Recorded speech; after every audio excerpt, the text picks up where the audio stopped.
guys, Carol Hunter here with Saltwash, and today we're going to show you how to take this $30 prefab screen door from our local hardware store and turn it into something that you might find walking along the streets of Paris or in the French Quarter of New Orleans, a truly authentic antique wrought iron screen door. So to get started, first we're just going to take out the screen. We're going to add a few moldings and trim that we have had lying around here in our woodworking shop, and we're even going to add this IOD mold to the header that we think will be perfect. Our retailers out of Asheboro, North Carolina, Collective Interiors, sent us this, so all together it's going to start to add to that faux wrought iron antique screen door look. Now the steps we're going to take in actually creating this are going to be 3 different techniques using all the same product of Saltwash and paint. The first technique we're going to teach you is using Saltwash mixed with stain. This is going to start building the weathered, layered look on our door. The second technique we're going to show you is Saltwash mixed with paint, again adding to the 100-year-old look of paint on paint over time. The third effect we're going to show you is using Saltwash mixed with paint to achieve a faux iron effect, and at the end we're going to add in a little of a patina using a verdigris finish. Okay, so to start our first layer for this screen door, we're going to mix, as I mentioned, the stain with Saltwash. So always add first to your mixing cup what you're going to be working with. So here we're going to start with the stain, pop it open. And then we're just going to pour in a little bit. That's about 4 ounces right there. We have a mixing cup here with a line, so we're up to about 4 ounces. Now this is so loose, you know, paint's going to be a lot thicker than that. So you might find that you're going to have to add a lot more Saltwash scoops than you would imagine. So we've got almost double the amount of Saltwash to stain, and we're getting there now. So you see how that's starting to work a little better, thicken up just lightly. You don't want it icing-like consistency when you work with stain. When we apply it, just pay attention to how we don't really go heavy with this application. We always suggest, you know, glob it on and everything when we're applying Saltwash, but for this we're going to be, I want you to really move it around and then go back over it. So it's going to be thin. You can always go over certain areas and apply a little bit more if you feel you need to, of course. But for most of the spaces, let's just kind of start thin, and we can always go back. So you see how I'm kind of just forming these peaks of this Saltwash stain, kind of pulling it up. Now this is going to be slightly different experience that you're going to find when you use Saltwash with paint. With paint, you're really going to get much more defined peaks than the stain creates. So here, some of these peaks in this spot here, it's been over about 20 minutes or so, so we're going to knock down these peaks with just that same brush that we used to apply them, and just kind of barely holding it, just kind of lightly dragging them down.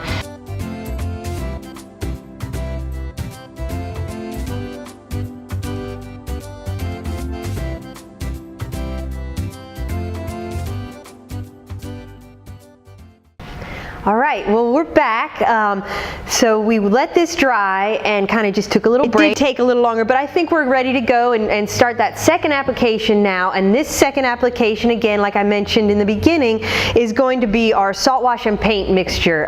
So we're going to get started mixing that up. And the main thing I did want to mention though is that Saltwash can be mixed with any kind of paint. So whatever your favorite brand and style of paint is, go for it. What we wanted to focus on today though was that you can really use Saltwash with some of your old paints you might have lying around in the corners of your garage, which covered in cobwebs. So we actually, you know, we went and searched around our woodworking shop here and picked out some of the sketchiest paint buckets. And so the first one we're going to show you is something. It's a white paint, and it is called Speedwall, which sounds a little scary, but we're going to go for it, and we're going to mix our Saltwash into our white Speedwall paint, which is probably the cheapest paint you can find.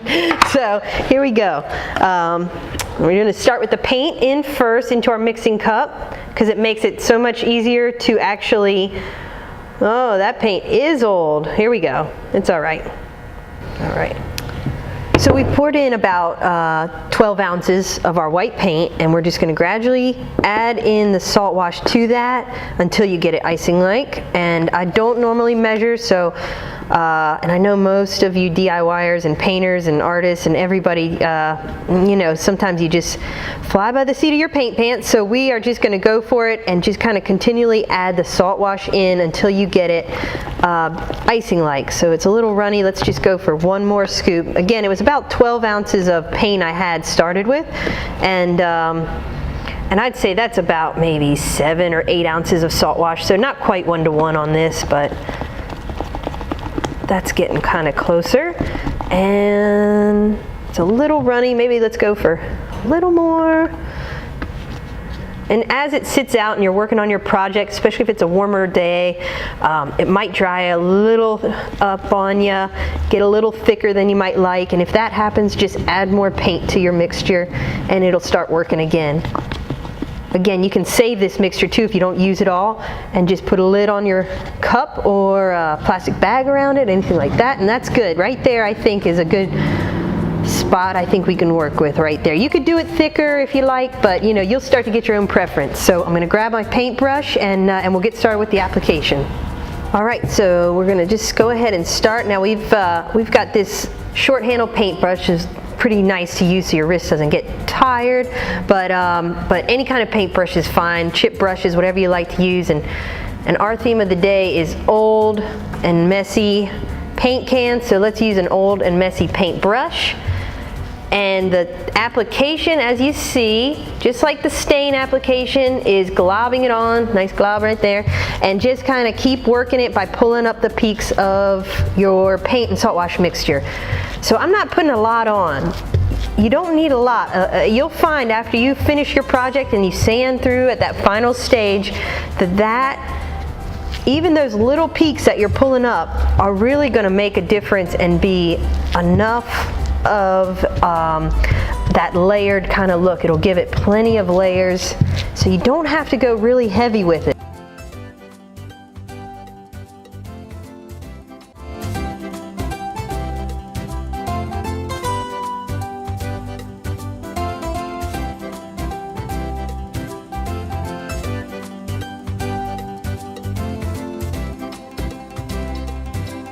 As it's gotten tacky dry, it's now a good time to start pulling down those peaks.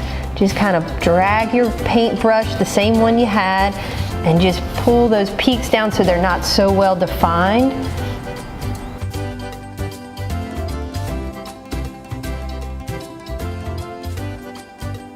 We've moved our screen door out of the way. We finished the second salt wash layer on that screen door. We're going to let it dry before we do our top coat on it. So we've set that aside, and in the meantime we're going to work on this. Now this is that wrought iron piece that we're going to show you guys.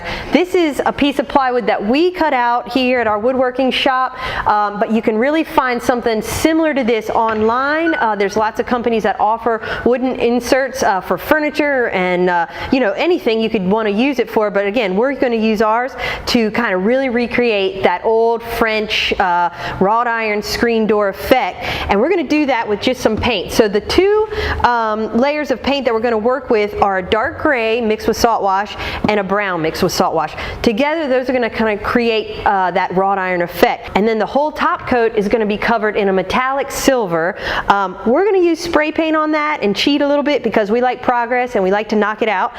So we're going to use spray paint on that top coat, but you can use any kind of metallic silver for this top. But we might even bring in a little bit of some of these acrylic. Maybe this is just a teal aqua color, and that's just going to give a little bit of pop for certain areas as a verdigris kind of finish. So we're going to start with the gray, and we'll pour about, I mean, it just kind of go about halfway there. We don't need a lot because it's a thin piece of wood that we're going to be covering. And then we're going to do our brown. We might as well mix up our batches all at once and knock that out. And we don't need a lot of brown because that is our rust, and that is just going to be small spots just for detail and interest. All right, so we're going to get started covering this whole piece, our wrought iron, faux wrought iron look, and we are going to start And we're going to cover the whole piece in this dark gray by Behr. I don't know what the name is if you were interested. It's a blue-gray, very detailed there, but that is the name of it. So of all the names they could have picked, it's a fun part of a paint company's business, I would imagine, is to pick the paint color names, and they just went with plain old blue-gray. So anyways, it's a pretty color though, and it's really going to look nice. It's really going to look pretty when we finish it all and it all comes together to give that wrought iron look.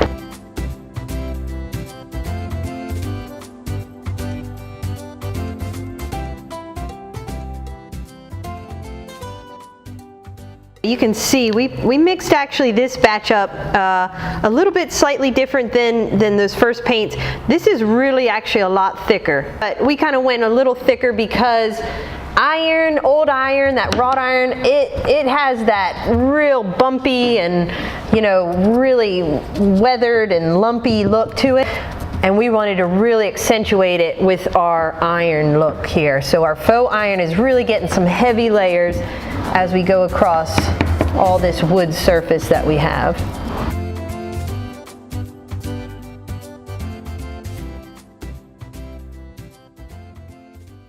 So we've covered the whole piece now in that dark gray for that wrought iron look, and now we're just going to go in with this brown, this looks like cake batter or brownie batter, and we're going to fill in just a little bit of accent with this brown saltwash mixture for that rust effect. Just kind of where you think a little bit of rust might form. So that's where that brown saltwash mixture is going to be added in, and we're doing that same application, just kind of dabbing it on, globbing it in, but just in little spots now. And I'm doing the cracks and little crevices because, you know, you typically see a lot of brown, or excuse me, a lot of rust on in little cracks of old iron and pieces like that. So I'm not going to knock these peaks down. I want them rusty and cruddy and real lumpy. So for these little detailed spots where I've put this brown in to create that rust look, I'm not going to knock those down. So I hope that doesn't confuse everyone, but that's what we're doing. So, all right. So we're going to just let this dry now. So our salt wash layers for this faux iron effect have dried, and now it's ready for a top coat. And as I mentioned, we're going to top coat it in a metallic silver. So we are going to just take this outside, just quickly finish it with this spray can. Simple project to top coat it with this spray can, and we'll be right back. All right, so everything's dry on this after we took it outside for the top coating of the spray paint, and we're just going to use this sanding sponge and start to bring out some of these layers that we created with the dark gray paint and the brown.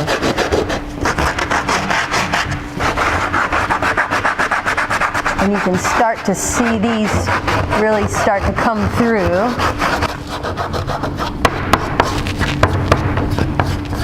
There's a little bit of the brown coming through.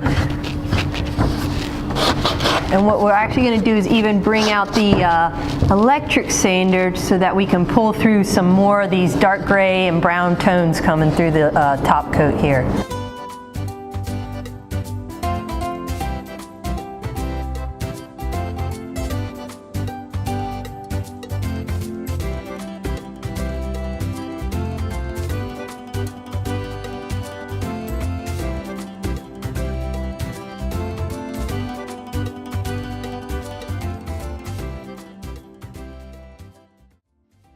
To complete our faux iron piece, we're using a dark brown wax. We're cutting that with a little bit of tung oil and rubbing it over the entire painted surface. The tung oil helps the dark wax settle into the layers of our painted areas and adds to the aged look of our iron piece.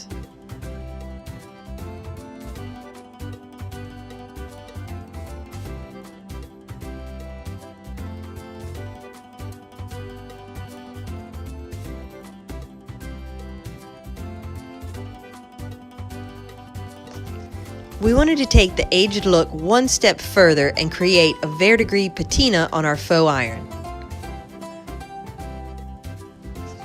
We used an acrylic paint in a teal aqua color tone and just applied it detailed areas across the faux iron piece.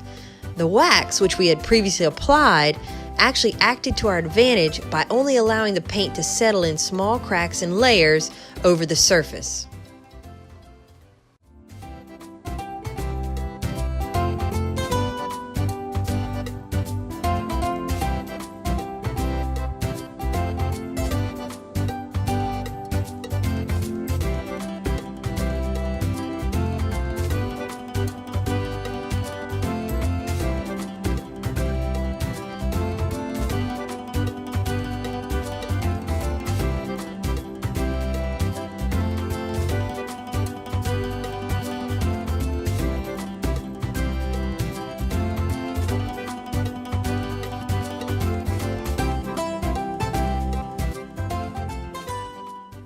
So now we're ready for our top coat of clean paint, and just a quick recap to how we got to this stage. First, we started with the stained Saltwash mixture, globbed it on, knocked down the peaks and let it dry. Then we came back with a second Saltwash layer, which was this white. Same steps, globbed it on, knocked down the peaks and let it dry. And now we're ready for our top coat of clean paint. Once that dries, that's when we're going to come in with the sander to reveal all these beautiful Saltwash layers. Just a side note, you don't have to do 2 Saltwash layers, but again, we just really want to add to this authenticity of 100 years of paint on paint, and so that's why we wanted to have 2 tones of paint colors coming through. So we're going to get started. For our color, we went with this sage kind of duck egg green color. This can itself is a bit of work of art, and but lots of paint brands have colors really similar to this, and it's going to be perfect for our top coat. So we're going to start. Let's get this open.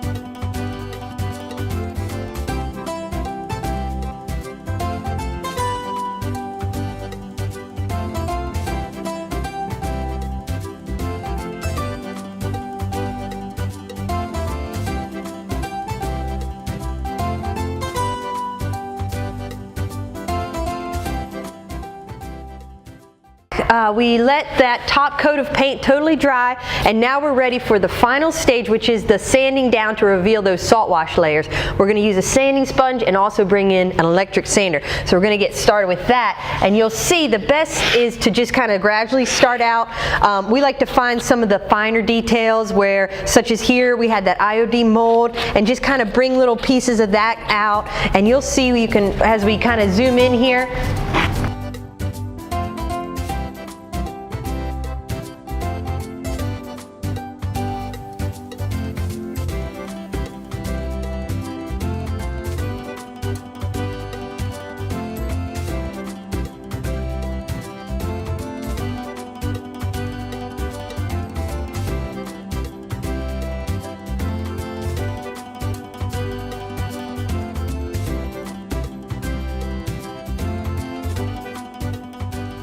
to really see some progress, we like to bring in the big guns with the electric sander. And if you don't have one of these, many of you I know do, but if you don't, they're very inexpensive at the hardware store. So we're just going to go through and kind of hit some areas with this, and we'll pay attention to not really kind of overdo it, but that's just start out slow.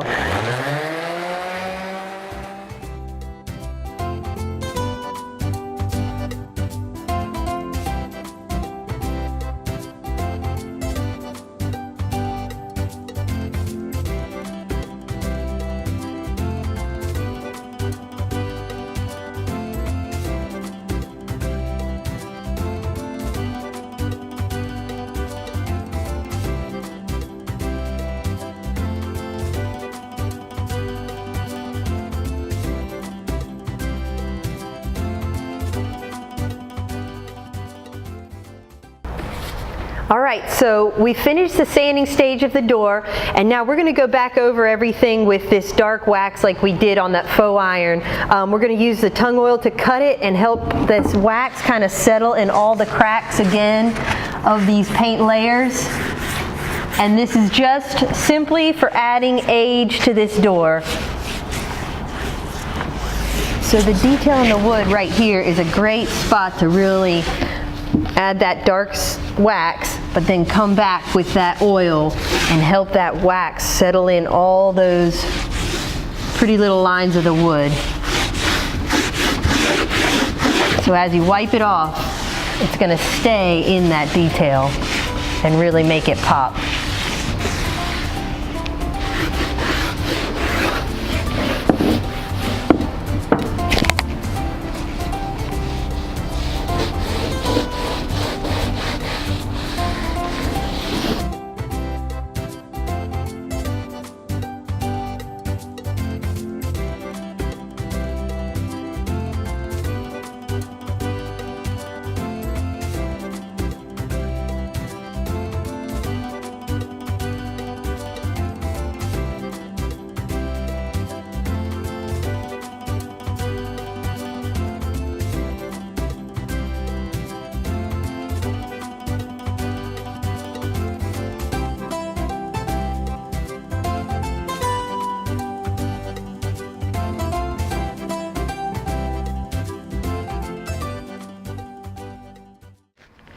So we finished the screen door. We've went ahead and set that screening back in, as well as we put the faux iron piece in its place, and now we're ready to go hang it.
Mixed with stain, which is confusing because I said it's going to be mixed with paint.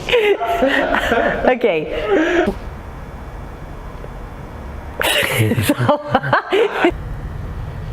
Dina. For this door. But that's not, because I didn't. That's going to be unique and fabulous. Sorry. Sorry, type thing, can't say that. Dang it.